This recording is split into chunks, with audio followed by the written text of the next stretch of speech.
Hey everybody, welcome back to Swing Trading. I am Mike Fairborn. It's good to be back here with you folks, where we look at markets, we look at those short-term moves in the markets, try to find within stocks those periods of time where we're looking for the strongest potential part of that trend, maybe trying to get those bounces, those flags, those higher highs, higher lows, those types of setups here. So I look forward to doing that once again with you and reviewing our prior trades. Folks, today too, I wanted to incorporate into today's discussion here, specifically on the new paper trade edition section, the concept of the whole moving average. Now, I know there have been some discussions on the whole. You might have seen that out there before on the internet. It is an indicator on the Thinkorswim platform, but I want to talk about its uniqueness and its tendency to try to be not as lagging as other indicators. We'll talk about how that's done and position it, because I think it is one of those indicators that does tend to set up fairly well with some of the swing type trades. So I'll look forward to diving into that with you folks. I'm joined in the chat by a good friend and colleague of mine, Miss Connie Hill, who is here. You can follow us both on X. Be sure to follow Connie Hill CS, Mike Fairborn CS. Love to have you guys on board. I think many of you already are. And we do try to post some interesting content there. Hello to you, Will, and Robert, and others here today. JD is here. Jay Richardson's here, as well as many others. Aloha to you, Scott, as well as Sharon. Great to have you folks all on board with this. Hello to you, David, and Kevin. And I hope I didn't miss anybody. There are a few names in here as people are coming in, but welcome to all of you. Great to have you here as well. All right. Some of those names I can't quite pronounce, but hey, folks, let's do this. Let's dive on into the disclosures right now to get the show on the road. Now, information here is for general information purposes only and should not be considered an individualized recommendation or endorsement of any particular security, chart pattern, or investment strategy. Options, which we will be talking about today, they do carry a high level of risk. They're not suitable for all investors. Specific securities used to demonstrate analysis of trading functionality were selected randomly, right? We do look at trade examples in that sense using a paper money platform. Short options can be assigned at any time up to expiration, regardless of the in-the-money amount. An ITL option has a higher risk of being assigned early. Now, short put risks purchasing the underlying stock at the strike price when the market price of the stock will likely be lower. Paper money software application is for educational purposes only. Investing involves risk, including the loss of principal. Now, there's no guarantee that execution of a stop order will be at or near the stop price. And past performance is no guarantee of future results, and dividends are not guaranteed. In addition, just to look at some of the futures disclosures, futures options trading does involve substantial risk. It's not suitable for all investors. So keep that in mind. We will look at charts, although we do not do specific futures trading in this class, as I'm sure many of you, and I know many of you, are very, very well aware, because that we have a separate class. I teach that class sometimes for Ben on Tuesdays, but I was just doing chat in there today. All right, let's look at our markets right now and see what we've got, folks. Markets have been just curving over a little bit. Interesting, we didn't quite hold the range that we'd previously done. In fact, here's a good look at a 30-minute chart. Oh, I've drawn some lines in there. Let me clear those out. Just a right click is a good way to clear those. Any sort of drawings, these were done on an intraday basis. So anytime you get those, folks, just right click, clear drawing set, boom. You're going to get them all. Instead of doing them one by one, it's kind of a quick way to do it. But that's what you're seeing here in the markets. That kind of a pullback. Now, I would say if we were anticipating markets potentially moving higher from here, there are some signs of a potential reversal. You guys are well aware of this. This is right now, and it could change at the end of the day, but it's like a little doji. Really, it's ultimately a battle between the bulls and the bears. You can see down below. Got to change that line way lower. There we go. The thickness, that is. Okay. To the low side, that's the bears pushing us down. Bears pushing us, the bulls pushing us back up, and you get the inverse right there. It can be a reversal. Sometimes going into those shorter term time frames can be helpful, just to see if it can reverse through here. One thing I have to say that we did dip below, and you guys could see this probably pretty clearly here. This was an interesting level of support right there. We touched off it a lot through there and a lot through there. It could ultimately be a form of resistance right there. And just seeing how prices react to that level could play a big role to see if we get above it. Let me just paint a picture of what could happen above there. Let me clear this off. If we get a rally up above here and it holds, some traders might suggest that there's a higher likelihood of a follow through, right? Because you're getting back up above that resistance. So we'll have to wait and see what's going on in the markets. One of the key things too, as we look at stocks, specifically, we're going to be looking at some of the semiconductors today and some of the tech stocks. But as prices come down on the NDX, and again, there's a bounce back today right here. This is not an unusual kind of a pullback. This is very much like a flag. In fact, this could be a higher low area. The point that concerns me, that we just need to be mindful of anytime we're doing swing trades, and as you recall from last week, we were very cautious in this regard.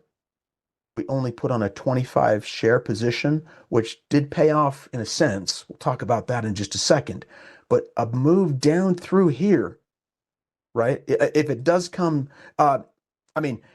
first of all, that is a higher low. But if the markets were to break down and continue on down, let's just say, that could make it very difficult for certain stocks to perform well. Let's take a look at the stocks we looked at last week. Well, first of all, real quick, Dow, we got out, that hit our target, our profit target in terms of our flag pattern over here, and it extended higher. It kept on going. I didn't add to this position. I didn't do anything else. We took it off the table, but I just want to let you guys know. It did go up a little above that level, and it's just kind of sitting there right now. But that was when we took off the table last week. But hey, it's just kind of slowing down a little bit after it got past that longer term resistance. Here is GEHC. Now, this is one we were looking at. Here was a target to the upside. It began to come down a little bit, but we did discuss. We said sometimes you can look at the shorter term moving averages, a crossover, whatever the case might be. Right here, it did close below the low of the high day, folks. That would be close below the low of the high day. People pronounce this as kablode. I don't even know if I'd even try to pronounce it, but that's what's going on there. Close below the low of the high day, just like we were looking at a Cahold. Close above the high of the low day. This is close below the low of the high day. Okay, it had that sometimes when we're looking at stocks that are kind of struggling a little bit, that could be a very interesting time to potentially consider exiting. And that's where you got it right there on that bar. Okay, so we got it there. We did have a longer term one as well. I'll just throw this up here right now on Tesla that we put in back right towards the end of November. If you guys recall what this was, we were not getting, well, actually what had happened was we were resting on support. We broke below prior lows and we're resting in this range. See if I can find it. I thought it was the 10-day. Oh, it's the 3 days left. Okay, it's almost done. Oh boy, it's way out of range here. 80? 80 do it? No. 80 strikes won't do it. It's that far ahead. The 370, 375, 370 short put vertical trade we did right there. So that's gained. We've held above that level. That was 375, and we did that on 1124. The short put vertical, let me just highlight this real quick so we could see it here on our screen. 375. We did it right there, and it was on 1124. Right there. Cahold. It was a Cahold right there. But what we elected to do, we mixed things up a little bit, but that was our SPV. So a short put vertical, where we're really just trying to capture the premium, right? As prices are going sideways, up, or even down a little is the expectation of the trader. 3 directions to collect the max gain. And it extended a little while, but there's 3 days left as well. But we had sold the 375, I'll put a minus put, and we bought the 370 put. Those are profitable on this trade right now. I'm just going to let those expire worthless in this account, okay, for now. Now, the ones that we got knocked out of last week, we got knocked out of this one. It was Apple. And Apple, believe it or not, it could still be setting up for a trade. I was looking at a trend line over here too that it did break. It's been breaking a little bit. I'm going to take that off though for now. Let's just pull this guy down so you can see it. This was kind of the setup that we had focused in on, folks. It was the flag, and we'd seen multiple flags in this run over here. Just a lot of flags to the upside, some sideways, some down, but that's how the stock was extending itself higher, were these flags. Now, there was one major caveat, and I think this is a very interesting element because as you guys are looking at trading, whatever stock we're looking at, it can be very interesting. I'm going to just, instead of doing this, let's just go to a 3-month time frame, and we will just look at it that way. There we go. Okay. So we talked about this and we said a couple of different things. In fact, it was last Tuesday and prices were coming down. Yeah, so approximately right in here. And we looked for a move to the upside here, and we had extension. That was our flag potential extension right there. Now, it still might flag, but I'm going to take this off for now because that was not the low. Okay. Let's really focus in on this really, really carefully because this is really, really important, particularly at times where the market may be overbought. Maybe there's some air pockets in there. We're seeing on the NASDAQ, it's pulling down right now. The NASDAQ 100, I mean, really a huge portion of this, and the S&P 500. But this pullback that you're getting right here, we did not get a confirmation. We simply got this range coming back to support. What do we have in our favor? We had the trend up. We had a history of this stock bouncing off of support as well. There was a clear history of that occurring. Okay. We had it now resting on a prior high, like in a staircase fashion, and it didn't. And by the way, the next day, it kind of looked like it was going to bounce a little bit, but then it started to falter. At this same time, the NASDAQ was doing what? It made a new a low, and we were just kind of already selling down right here. We were selling down. It was moving down too. It's not like the NASDAQ was in a position to break out higher. It was showing potential weakness. No hold. We did not get a hold, and we said that. So what we did say, and we did this on Google as well, we said we're going to put in 25 shares. And we said if we get a hold, we could add another potential 25 shares. But folks, that was only under the condition that we were getting additional confirmation, right? Closing above the high of the low day. That's what we were anticipating for an additional. So we were using a form of money management here. And we said, hey, if you start to break below this range, because we thought it might move, well, we can exit that trade. Well, you know what our exit came in? Right there. Our exit came, it was less than 3 points. So I'm just giving you an idea. It was generally, it was less than, though, approximately less than $75. Okay, so when you start off a small position, we wanted to in this class, we wanted to try it. When it goes against you, remember, you're only losing what you put in, which is a lot less. And for some people say, Mike, that's not too bad. I lost less than $75 because it was less than 3 points that we lost. Okay, I should have put down there less than 3 points, which was equivalent to less than $75. Okay. Now, if it would have gone higher, given us more insight, we could have added an additional one, but we never ended up doing that. We never actually got signs of the hold. Big point to make. Never got the hold. Never closed above the high low day. Never gave us that confirmatory bounce. Okay, high to low day, bounce. We never got it, which is exactly what we wanted for the flag, but we started it early. So just think about this for a second.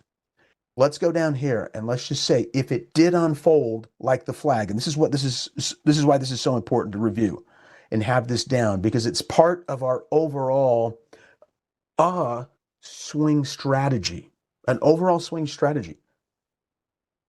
If we're looking to play that flag, and I'm just going to copy it and move it over here so we can see that range, and we got in approximately here, and that's our target. What did we stand to gain at the upside? It was plus, if it hits our target, okay, that is what we refer to in this class is the T2 target. Folks, that is the full extension of the flag. There's your flag pattern right there. We were anticipating that. It didn't even hit a T1. T1 being the high of the mark, but we were shooting in this case. Let's just say, in fact, I'll do a comparison on both so you can see it very, very clearly here. T1 versus T2. T1 target. T1 target is going to be approximately 10 points if it hits that target. What was our downside? 3 points. Basically below that low. Think of the return, the reward, potential risk ratio. That's not too bad. What are we risking? Reward to risk or risk to reward, whatever direction we want. Those potential levels, right? Looking at this and assuming we're getting out at that point, it hits our target, we're able to get out there. Risk 3, put this in red, just risk 3 to make 10 for the T1. Now, it's better for the T2. It's 20. Because here we are buying, I'm just assuming I think we got below 280 on our entrance. In fact, I know we did, but we'll just say approximately 20. It's a little bit more than 10, it's a little bit more than 20, but that's your upside gain potential. Okay, if it does unfold. But it's so central, folks, to keep risk in mind. Because here we are dealing with Apple. A lot of folks are thinking, gosh, Apple's going to go higher. Well, it didn't. Let me state one more thing here. Remember what we said we would do if we got the hold? We would be adding shares. So instead of 25 shares, it would have been a times 2. We're adding the 25 in. So the reward, potential reward, could have been even potentially higher had it hit either of these two. Okay? So that's a scenario for getting in using some money management with the swing trade, which is exactly what we were doing. And so this is really interesting to kind of see unfold. I just want you guys, we just want to be thinking about it, talking through it, going through the details. And it's really good to kind of have this in your mind before the event occurs. Same scenario happened on Google here. 25 shares, folks. We didn't take, we put in 25 shares. We got knocked out of our 25 shares. In fact, it was right over here. It got knocked down. We never got a hold. That's the high bar right there of the low. This is the low. We did not get above it. And we never even got that confirmation. We never got in and we got knocked out. And so lost 25. Well, we had, I'm sorry, it's 25 shares. We lost a little bit more than 3 points. Maybe it was like 5 or so, 5 or 6 points. But then again, look at the potential reward. It could have been substantially higher. In fact, this run right here was up to about $58, 58 and change, right? If we're making that same measurement to the upside, maybe a 58, just say a 50-point move. You get the idea though. So having that ahead of time, very, very helpful, because otherwise, what's going on? It starts to do something like this. Oh no, I still think it's going to bounce. Okay. I still think it's going to bounce. I still think it's going to bounce. I still. Instead of saying, gosh, we're down here. How nice. And I'm not the only one that's done this, I'm pretty sure. But how nice would it have been to have a very, very small position up top and gotten out early? Folks, that's all about cutting your losses quick and letting your winners run within a flag pattern, within a pattern to help us know where those targets are. Now, what about these? Should we just throw these in the dustbin? Actually, they're still flagging. They just haven't had a hold yet. They're not there. So there are other things we could do. You know what we would have done on something like this that we did do earlier? What we could have actually done is we could have said, if we weren't expecting it, we said, hey, it might bounce here, it might not. We could have come down here and we could still do this now on a stock like this. If we were expecting it to go higher, we'd come down here and say, well, there's 280. I really don't think it's going to go down here. And there's, and so some might say, well, that's where you would sell your short put vertical, for example, right? Sell a put, buy a put in these areas, giving it a little bit more buffer zone to wait for it to be right. And maybe in the meantime, what we're doing is we're actually collecting a little bit of income as the flag is still developing. Some people like this, some don't. I think there can be a way to do it if you're good with selling puts that we actually talked about in our disclosures here. But that's what we did with that is exactly what we did with Tesla. All right, now let's shift into our new stuff right now, and I'll just take a quick look. Welcome to all of you guys just joining us here. Yeah, sometimes we're not able to. Yeah, address all of the questions if they're outside the topic. I think Connie's got that down right now. Let's do this though.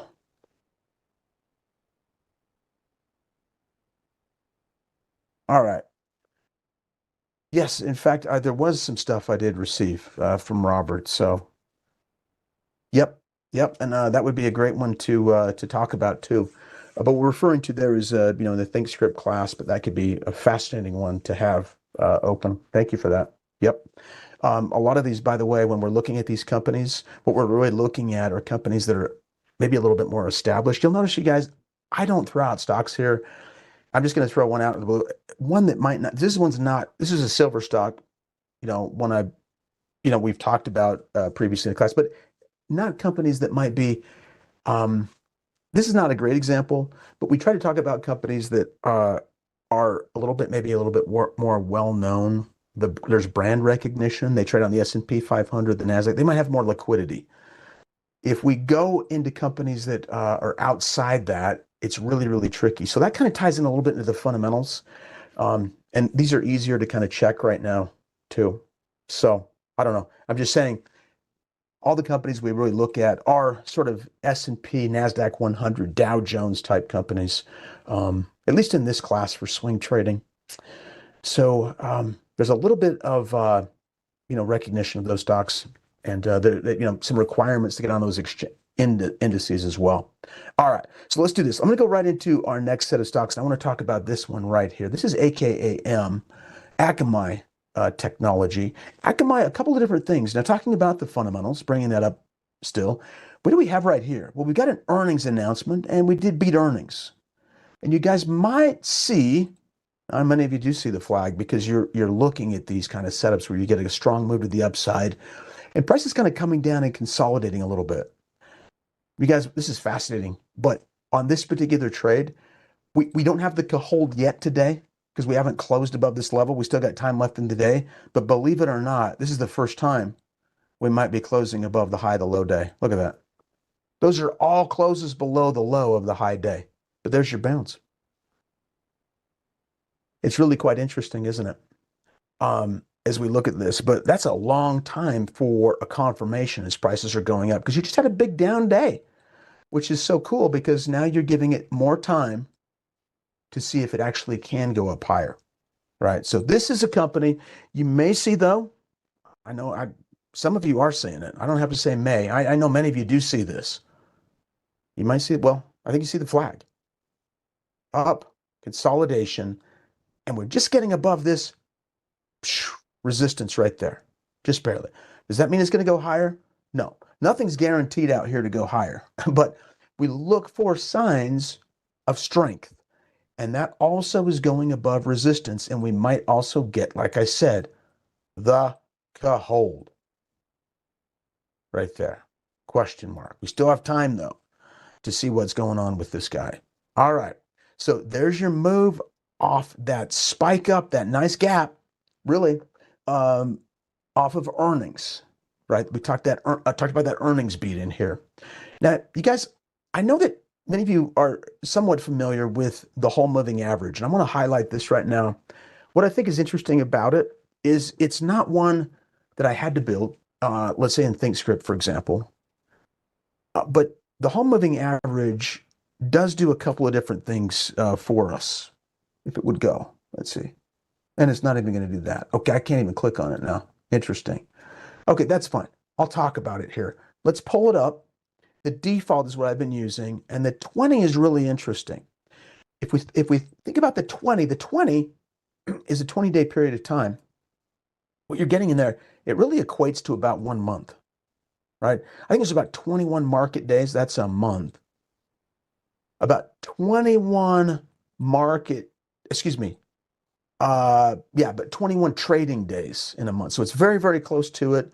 It basically captures a month moving average, which is ideal for swing trades, really capturing those moves. Let's do a quick change on this. We can do red or green. In fact, we can just keep this the way it is. These colors might even be better than red and green, although I was using red and green earlier. Might not be great for those of you, just picking up on the same reds and greens. All right. So there we go. And as we look at the whole moving average, and you can see, just look back here at maybe some of the flags and the swing trades that we're focusing in on here. We've kind of talked about a little bit. Now, what it does is it does look at a combined weighted moving average. Creates a faster, smoother line. It does reduce lag. It's more responsive to price changes. And basically, you take a full period and you subtract the longer from the double shorted weighted moving average. I'm not going to go through the entire bit of math, but you can always pull this indicator up and just see what it's doing right here. Okay. There is some details you can look at here.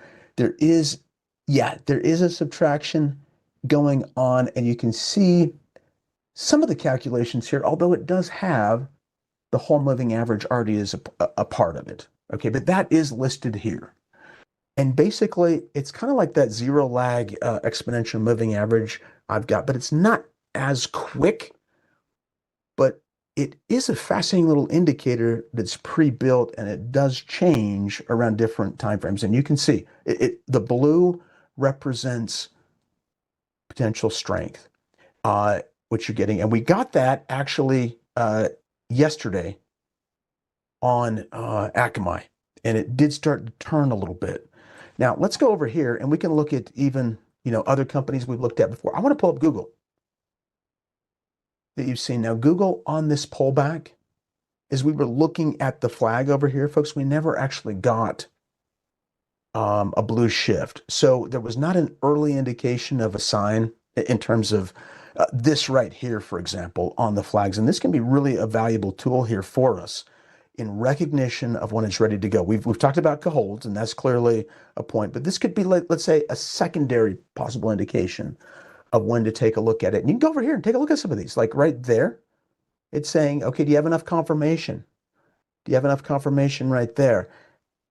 When we're getting some of these stronger moves, it could be of interest. So when this turns blue, maybe that's when some traders could say, well, whole moving average, we're getting enough indications there that it could be ready to turn. I want to pull up Apple as well before I go back to Akamai, just to see how this would have done for us. Did we get an entry on this, on the flag? I could see some entries down here, but if I could see your heads right now, I bet some of you were saying, no, we didn't get an entry. And you'd be right. These were all, it turned out, and it's in hindsight, but these were all positive entries picking up on the flag. But right here, we did not get that flag just yet. So like I said, another sort of a confirmation that a trader might use with that reduced lag time frame, right? Are we getting that? Are we seeing signs of a bounce? Where's the Cahold? Within these patterns. Okay, back to Akamai. Let's put this trade on right now. I think we can see pretty much where the T1 and T2 could be. I like to zoom down my my y-axis just so we can make these projections. But folks, it's not too bad of an upside projection here, just by putting this trade on initially. Okay, look at this. So I'm going to click here and here, and so this. I'm just going to activate the drawing. Draw it right. I'm going to put it right off the bottom here. I'm going to be a little bit more conservative, but that's our point to the upside. So if we're getting in here, what does that risk reward look like? Well, it's about 15, almost 16. Well, if I go to the top of it, if I hit the full target at these levels, it's about 16 to the upside. Again, potential return. To the downside, what are we looking at here? What is it that would cancel this trade out in our minds that what we're seeing is not correct? Because today, if we close in this level, this range, it's a Cahold. The whole moving average is giving us a cool sign that it's going to turn. But for this to go against us, we have a couple of potential exit levels where we could consider placing that stop. It could be just below this level if we wanted to be very careful.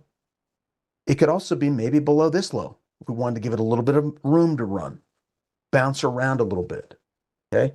And when you do get knocked out, if we got stopped out of a trade here and we exit, is there anything stopping us from getting back in the trade if the overall flag pattern is still in place. What if it resumes again to the upside? We could get back in, and I just have to tell you guys, it may be a lot easier to get back in when you've had a small loss as opposed to a big loss. Let's say somebody comes in here, I'm just going to be exaggerate, and they put in 2,000 shares. They get knocked out at 2,000. They might not want to do another 2,000 shares and get knocked out again with that risk, right? Potential.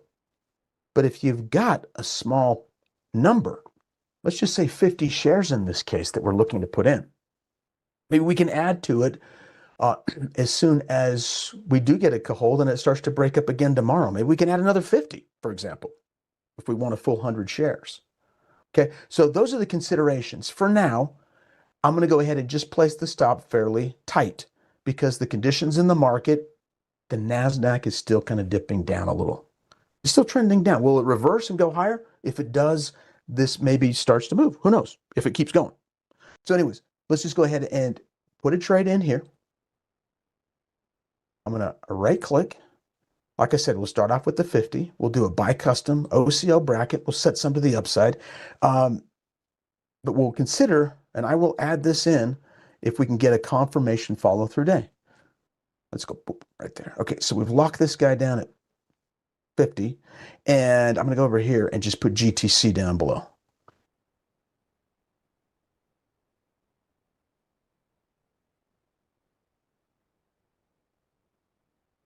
All right, so we do that so that that stop doesn't fall off at the end of the day. I'm going to go ahead. I'm fine with just the day order here, though.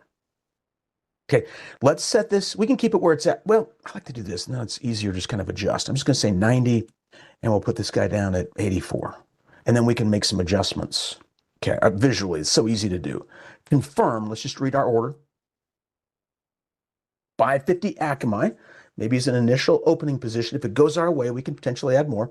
We've got an exit as a target to the upside at 90 and then 84. I'm going to adjust those, though. But that right there is the margin requirement, about 2,100. Let's send that through right now. Okay. So that's our trade. This is what it looks like on our screen. You know what I'm going to do with the upside? I'm going to drag it right to our T2 target. Now, some traders might confirm and send. Some traders might want to just do the T1. We're very close to that. That target would not be nearly as high, but there'd be a higher likelihood of hitting this as opposed to hitting this. But we're sticking with the trend. Maybe a positive earnings announcement. We'll see what happens. Now let's go over here and let's move this stop. I got pretty close to it. I'm just going to put it just under that level, about right there. Okay, so it's very close. That's where we're at. Now, if we add to this, which I might end up doing if I get a follow-through day. In fact, I'm just going to do this right now. I'm just going to, I'll keep a watch on it tomorrow and see where we're at. How about that? Okay. All right, folks. We did talk about the stop order. Yes, we did. Okay. Yeah, so they're just not, no guarantee the execution of a stop order will be at or near the stop price. I think you guys know that. But for those of you that haven't just seen it for the first time, wanted to highlight that. Okay, so that is our direct trade there. Okay, it looks like we don't have any surveys in the chat today. Yes, it is long. It's a longer type of a flag move, and sometimes they can be 2 to 3 times that length, but generally not more than maybe 3 times. In fact, let's take a look at it right now. So if we look over here, look at the days of the pull. That's really the high of the pull. It's about 7 regular days. So where we are there, it's a little bit more than that. Yeah, I agree. I mean, over here though, we're getting close to the 3-day time frame if we're starting to move right now, because this could be off the bottom. But I agree. It's a little bit sideways in here. But let's put it this way. What was happening in the market over this time frame? Well, some of this, but yet it was going sideways. So if the market can start to move a little, sometimes these companies can bounce even a little bit sharper to the upside. Okay? It's a tight move, though. Resistance level from Feb. Let's take a look. That David says here from February. Let's see. From Feb? Going back? From Feb. right over here. Oh yeah, so right over here, good call. So that was a major gap down too. And that can absolutely draw things out. We have not been able to break through that level. I think that's a great point. That's a major gap down right there. Major. Oh, yeah, right near it. It's real close to 90 as well. So, have things changed? Sometimes how they change is through earnings. And if you guys see this, it's going to look similar to our next stock too. But look over here with me. Right here and right here. There's a gap down and a gap up with a long sort of a pattern in here, referred to as the island reversal pattern, folks. And this here, right there, can't miss it. This is your island. And if you got a gap over here and a gap over here, and many times, David, maybe you've seen this as well, but it can be earnings related to the downside and earnings related to the upside over here. And that's just the reverse. We don't know if that's, but that I could see that pattern, and that's the definition of an island reversal. So that's our trade. That's one of them. Let's keep going. INTC. You guys like Intel? I'm kidding. I don't know if you do. Some of you might. It's had a big reversal. I got to take this off for just a second because I want you to see they're both island reversals. You see it? Gap, gap. That's big. You can see that gap. You can see it right there, and then you got this one right there. Similar. This one's been down a little bit longer. That, my friends, is a long consolidation, and that could be referred to as a rounded type bottom, right? Some would even call that a cup and handle right there. In fact, with an island reversal, I mean, you can obviously have an island reversal within that, but that is like a cup and handle right there. Rounded bottom kind of gives it away. The cup goes like this though, boom, fast, but it does round, and you broke above it, you flagged, you jumped up again, and this is really, really following the NASDAQ right now. It's very, very close to the NASDAQ 100 as it's coming down. And the one thing we don't have on this yet too is we don't have the close above the high to low day. It's slow. We've got a real breakdown in volume, slowing down, all else equal a positive. That money flow has just been ticking up very, very nicely, despite lower prices. This is a lower price, but money flow is hitting a higher price relative to its levels. Interesting. We're still holding up. It's an interesting kind of a. This is a higher low right now too. But we're kind of coming to that time frame that is a little bit important. I'm going to throw the hole up here in just a second. Before I do you guys notice this? Right there. How are we doing on this? 61.8 moving average right there. Excuse me, Fibonacci level. Sometimes these bigger levels, I mean, you might bounce off of the 50, the 61.8, sometimes the 38 too. But if you can bounce off that level and then close back up above, and that's greater than the 50%, that is a method that some traders will use too. Let me show you the flag. Look at it. Up, below the 50, and then back up above the 50. I don't want to throw too much at you, but I'd rather do that, give you guys some indication so you can kind of see it. But in other words, we're not falling at nearly the pace as we ran up. It's still consolidating, and it might be slowing down right through here. Here's the hole. Put that plot back on. How are we doing? Oh, we're not even there yet. In fact, we're up quite high. So it says here, hold on a little bit. Wait and see what happens. Now, I want to use a different angle as we're waiting for prices now.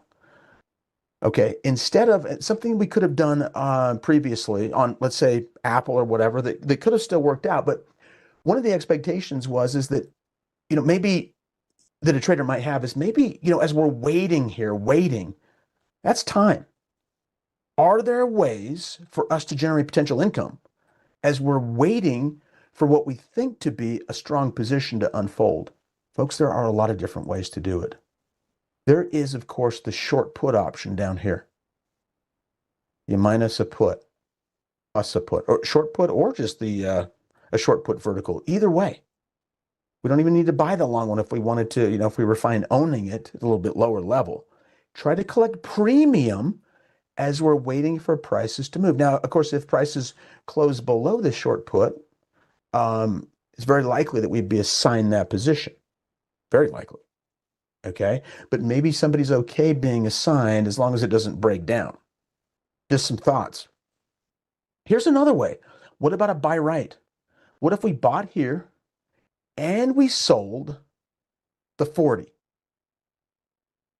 So let's say this. This is going to be I want to try something different. Let's say we buy 100 here and we sell one contract at 40. What does that look like? What if prices came down here and just kind of held? Well, that time decay could work in our favor to generate potential income. It could help in that regard. Okay? If prices go lower, what does a short call do? It drops, and that is potential premium in our favor. But we're covered in this case because we bought 100 and then we sold a contract here that's a call. So there could be a little bit of, I'm not going to say protection, but there's a little bit of a buffer zone here, whatever we're getting for that 40, as we're waiting for prices to maybe bounce. Okay. Now I realize it's within a swing trade time frame, but there are ways we can do this within a month's time frame. You can sell a put, or we could own shares and sell a call. Now, as long as the option market's open, we could always take off that call too. We could close out the call, right? If we wanted to buy it back. Is there anything stopping us too? Because if this gets called away, right, we buy 100 here and we sell one contract here and we go above 40 and we're not really gaining anymore on the underlying, right? Right? Because that short call is really kind of encumbered any additional gains. We've got to give up that vast majority of cases, right? We got to give up that 100 at the 40 level. Is there anything stopping us from saying, that's interesting confirmation, I think I'll just buy 100 shares outright now? Think about additional risk on there, but if you expect it to still go higher, you might be giving that one out, and gaining something. So let's just look at that real quick, and we'll wrap up with that trade, okay? So, oh gosh, I don't need 100 strikes. Heavens no. Let's get back to reality. Okay, so here we go. If we bought the underlying stock and if we were selling that 40 and we go out over a time frame, we've got a 31, we've got a 24-day period as well. Well, let's say we expect it to run within, let's say within this time frame. Let's see what the 17-day shows us right here. We get $52 right here in terms of a credit. So what does that mean? Well, prices could maybe maneuver around 52 cents or so. I mean, by expiration, but we're keeping it a little bit tight within the time frames that we're looking at. I'm going to buy this one right now. Okay. Always be mindful when you're buying that in. I've got to buy 100 shares. We got a round lot. We'll put this on early as an example. This is somebody that has a big expectation of the stock, at least going sideways through here and maybe going higher. And in the meantime, we'll come down here and we'll sell that 40 put right here. I'm going to try to get a little bit more out of it. There's 54 cents, equivalent to $54, right, per contract. So let's put that in right there. And now we just did a buy right over this with the expectation of maybe this, somebody that expects this to still go up higher. What do you gain from that? If the price goes up above here, folks, we still would get our $54 effectively, right? Plus any gains from where we bought right now at about 37, 30-ish, up to 40 on the stock, 100 shares over that range, folks. All right, I'm just about out of time here, folks. Hopefully you found that informative, but I'd like to mix these up. There are a number of different scenarios we could look at, folks, but the whole moving average could be a great way to fit within our swing trade time frame. I've added that in so we can use this on a regular basis going forward, folks. Be sure to give, if you got some value out of today's presentation, smash that like button. It always lets me know that this content is helpful and useful for you too. Also, folks, consider subscribing to our Trader Talks channel. Thank you so much, Connie Hill, for helping out. Thanks to our production crew. You guys have a fantastic rest of the day, and it was good to see you all.